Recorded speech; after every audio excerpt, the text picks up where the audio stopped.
सुनने में तो ये बहुत अजीब लगता है, लेकिन समुद्री फ्लोर का केवल 5% अभी तक एक्सप्लोर किया गया है। आज भी पानी के नीचे गहराई में डिस्कवर करने के लिए बहुत दिलचस्प चीजें मौजूद हैं। इस वीडियो में हम आपको पानी के अंदर की डिस्कवरी दिखाएंगे। वीडियो में अटलांटिस जैसा डूबा हुआ शहर है और दुनिया के सबसे कीमती खजानों में से एक। तो ये वीडियो काफी एक्साइटिंग, मिस्टीरियस होने वाली है। देखते रहें।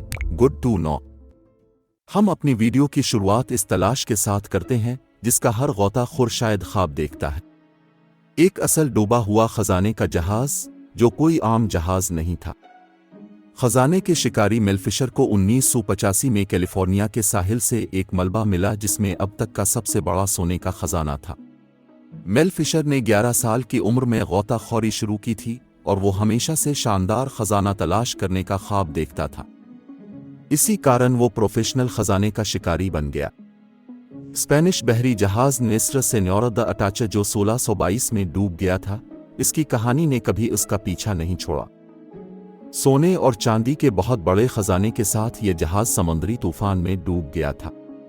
मेल फिशर ने 16 साल तक उसकी तलाश की और आखिर जब उसने मलबे को डिस्कवर किया तो उसे पता चल गया कि इसकी कोशिशें रंग ले आई हैं। जहाज में तोपों जैसी चीजें भी अच्छी तरह से महफूज थीं। इन सब के साथ साथ इसे बहुत सा गोल्ड और चांदी मिला जिसकी कीमत 450 मिलियन यूरो थी। हम पानी के अंदर एक वायलेंट डिस्कवरी के साथ कंटिन्यू करते हैं जो एक लेजेंड की याद ताज़ा करती है। शायद अब सभी लेजेंडरी अटलांटिस की कहानी जानते होंगे। एक आइलैंड किंगडम जो हजारों साल पहले समंदर में डूब गया था और आज तक इसे दोबारा ढूंढा नहीं जा सका। अभी तक ये कंफर्म नहीं है कि अटलांटिस कभी था भी या नहीं। लेकिन इजिप्ट में एक और शहर हिराक्लियोन भी है जो 8वीं सेंचुरी में समंदर में डूब गया था। इसे सब भूल चुके थे और ये साल 2000 में दोबारा मिल गया। 550 बीसी से हिराक्लियोन इजिप्ट का सबसे अहम बंदरगाह वाला शहर था जो बाद में भूकंप के कारण समंदर में डूब गया था। आज से 23 साल पहले जब यह शहर आज के साहिल से लगभग 6.5 किलोमीटर दूर पानी के अंदर पाया गया तो आर्कियोलॉजिस्ट ने असल में एक शानदार सीन देखा। उन्हें यहाँ बहुत से खंडरात मिले, एक बहुत बड़ा मंदिर मिला और यहाँ तक के भारी मुजस्समे भी जो हजारों साल पहले हैकल कॉम्प्लेक्स के सामने गार्ड्स बनकर खड़े थे। रिसर्चर्स ने पत्थर की बड़ी गोलियां भी डिस्कवर की जिन्होंने माजी के बहुत से सवालों को हल किया। आज तक हिराक्लियोन की डिस्कवरी अब तक की सबसे बड़ी आर्कियोलॉजिकल डिस्कवरी में से एक है। अब हम समंदर की वायलेंट डिस्कवरी की तरफ आते हैं जो शायद कभी नहीं होनी चाहिए थी। इस साल न्यूजीलैंड से दूर समंदर के बीच में दर्जनों अनजाने पैकेजेस पाए गए।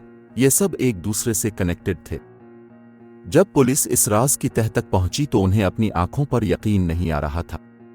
सारे पैकेज एक सफेद अलीगल पाउडर से भरे हुए थे जो एक नशा आवर चीज के तौर पर इस्तेमाल होता है। जब ऑफिसर्स ने सारे पैकेजों को समंदर से निकालने के बाद उनको जांचा तो पता चला कि ये न्यूजीलैंड में अब तक की सबसे बड़ी ड्रग डिस्कवरी थी।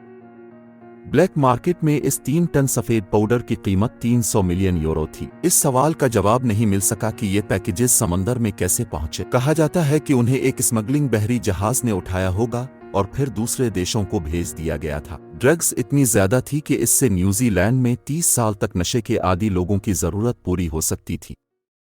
अगली पानी के अंदर की तलाश गैर कानूनी नहीं है, लेकिन यह खौफनाक ज्यादा है। कुछ साल पहले अमेरिका के मिनेसोटा में गौताखोरों ने 35 मीटर से ज्यादा गहरी लेक में एक ऐसी डिस्कवरी की थी जिससे उन्हें दिल का दौरा पड़ सकता था जब वो ऑक्सीजन टैंक के साथ नीचे तक गहरे गौता लगा रहे थे। मशहूर फिल्म सीरीज फ्राइडे दी 13 का हॉकी मास्क वाला कातिल जेसन वरहेज अचानक गंदे पानी में उनके सामने आ गया। बाद में पता चला कि एक डाइवर जिसका नाम जैकरी नेगी था, इसने एक जोक किया था।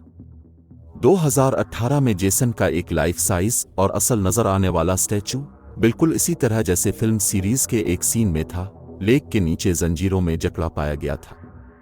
इस डिस्कवरी के बाद से मैकिब्री स्टैचू गौताखोरों में अट्रैक्शन बन गया है और पूरे इलाके में जाना जाने लगा।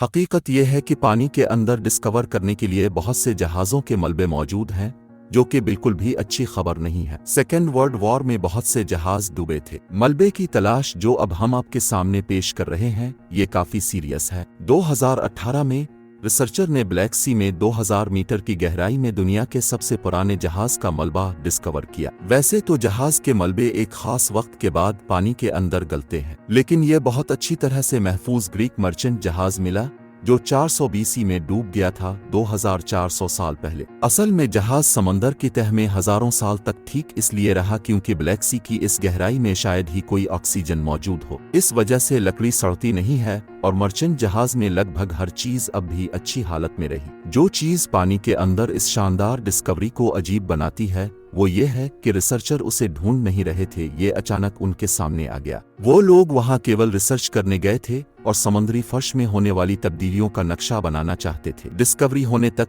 कोई भी रिसर्चर ये नहीं मानता था कि इस जमाने के जहाज अब भी मौजूद हो सकते हैं। अब हम स्विट्जरलैंड में पानी के अंदर एक डिस्कवरी के साथ कंटिन्यू करते हैं जो लेक कॉन्स्टेंस में हुई थी। 2019 में गौताखोरों ने यहाँ एक ऐसी डिस्कवरी की जो आज तक एक मिस्ट्री है। साहिल के करीब 4.5 मीटर की गहराई में उन्होंने 170 पत्थर के टीले डिस्कवर किए जो एक दूसरे से डिस्टेंस पर थे और हर एक का डायमीटर 15 मीटर से 30 मीटर के दरमियान था। उनको देखने से पता चलता था कि पत्थर की शक्लें लोगों ने बनाई थीं। इसको स्टडी करने वाले रिसर्चर जो अब स्टोनहेंज अब लेक कॉन्स्टेंस के नाम से जाना जाता है, ये जानने में नाकाम रहे कि उन पहाड़ियों को किसने बनाया, ये कब बनी और क्यों बनी। आर्कियोलॉजिस्ट अभी तक तो ये समझते हैं कि पत्थर के टीले ब्रॉन्ज एज के लगभग 1000 BC के हैं। उस वक्त इस जगह पर पानी की सतह आज की तरह बुलंद नहीं थी, इसलिए इस वक्त के लोगों ने पानी में पत्थर की शक्लें बनाई होंगी। माजी में इनको किस चीज के लिए इस्तेमाल किया जा सकता था, इसके बारे में अब अलग अलग पॉइंट ऑफ व्यू मौजूद हैं। ये मुमकिन है कि उन्होंने इसे ट्रांसपोर्ट के रास्तों के लिए इस्तेमाल किया हो। कुछ कहते हैं कि वो फोर्टिफिकेशन का हिस्सा होंगी। कुछ रिसर्चर को शक है कि ये मुर्दा लोगों की यादें हो सकती हैं। लेक के किनारे से 300 मीटर की दूरी पर बनने वाली फॉर्मेशंस लेक के किनारे तक 10 किलोमीटर की लंबाई में चलती हैं। पत्थर के टीले बनाने के लिए इस वक्त बहुत ज्यादा काम करना पड़ा होगा क्योंकि उन पत्थरों का वजन 78,000 टन से ज्यादा है। प्रॉफिट वर्जन मरियम बार बार अपने मानने वाले क्रिश्चियन लोगों के सामने जाहिर होती है, यहाँ तक कि उन्होंने चीज टोस्ट के टुकड़े पर अपना चेहरा जाहिर किया था जो बाद में उनके मानने वालों में $28,000 में नीलाम हुआ था। 2017 में अर्जेंटाइन के 2 गौताखोरों ने इंडियन सी की तह में प्रॉफिट मरियम का एक स्टैचू डिस्कवर किया जो वहां बगैर किसी नुकसान के खड़ा था। गौताखोरों को यकीन नहीं आया कि यह जहाज से गिरा है क्योंकि स्टैचू नीचे से खराब था और खड़ा नहीं हो पा रहा था। इसमें कुछ और भी अजीब था। स्टैचू के पांव में गुलाब की पंखुड़ियां थीं जो कि फिजिक्स के कानून के मुताबिक उन्हें तैरना चाहिए था। गौताखोरों को लगा कि उन्होंने एक चमत्कार डिस्कवर किया है। उन्होंने स्टैचू को चूमा और दुआ मांगी। समंदर के फर्श पर इंसानी स्टैचू की ये कलेक्शन जो कि देखने में बहुत शानदार है। ये स्टैचू पानी के अंदर म्यूजियम के हिस्से के तौर पर रखे गए हैं। मेक्सिको के साहिल पर वाक़ म्यूजियो सब एक्विटको द आर्टे असल में दुनिया का सबसे मशहूर पानी के नीचे म्यूजियम है। इसमें लगभग 500 लाइफ साइज के स्टैचू रखे गए हैं जो लगभग 2.5 से 6 मीटर के दरमियान पानी की गहराई में पड़े हुए हैं। उन्हें गौताखोर देख सकते हैं। स्टैचू न सिर्फ देखने के लिए कुछ पेश करते हैं बल्कि उनका एक अच्छा मकसद भी है। वो ऐसे मटीरियल से बने हैं जो कोरल की ग्रोथ को बढ़ाते हैं। कोरल की चट्टानें बदकिस्मती से हर जगह कम होती जा रही हैं, इसलिए वक्त के साथ साथ यहाँ नई बनाई जा रही है। अगर आपको ये वीडियो पसंद आई है, लाइक करें और चैनल को सब्सक्राइब करें। हम मिलेंगे आपसे अगली वीडियो में, तब तक देखते रहें गुड टू नो।